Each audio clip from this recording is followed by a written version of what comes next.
जिंजीच्या रणांगणात आता तोफांचा आवाज कमी झाला होता, पण मोगलांच्या छावणीत मात्र भीतीच्या गडगडाट सुरू झाला होता।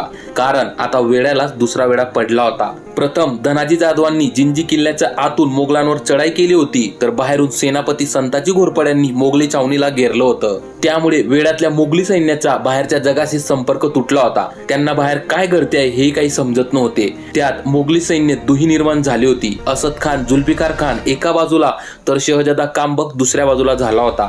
त्यात एके दिवशी छावणीत औरंगजेबाचे मृत्यू झाल्याचे वृत्त सगळीकडे पसरले होते। या बातमीने छावणीत खळबळ माजली होती। सगळ्यात जास्त घाबरला तो शहजादा कांबक, कारण त्याच्या मनात सिंहासनाची लालसा पेटली होती। तो विचार करत होता, जर सिंहासन मिळवायचं असेल तर मराठ्यांची मदत मिळवलीच पाहिजे, म्हणून तो राजाराम महाराजांशी गुप्त संधान बांधण्यास बघत होता।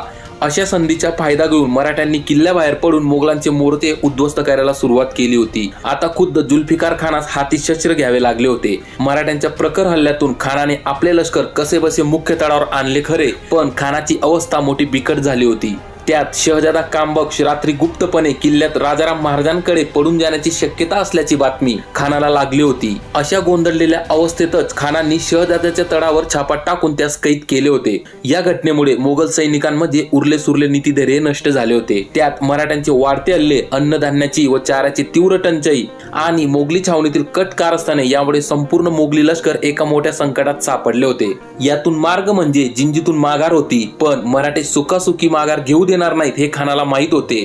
2 महिन्यापूर्वीच राजाराम महाराजांनी तहाची मागणी खानाकडे केली होती। त्याने मात्र त्यावेळेस ती डावलली होती, पण आज परिस्थिती मराठ्यांच्या बाजूने आली होती। खान कैचीत सापडला होता, म्हणून खानानेच आता जंजीपासून 24 मैल दूर वांदिवास या गावापर्यंत माघार घेऊ द्यावी अशी यातना राजाराम महाराजांकडे केली होती। पण सेनापती संताजी घोरपडे जिंजीत नव्हते, म्हणून त्यांच्याशी मसलत करून निर्णय घेऊ असे राजाराम महाराजांनी खानास कळवले होते।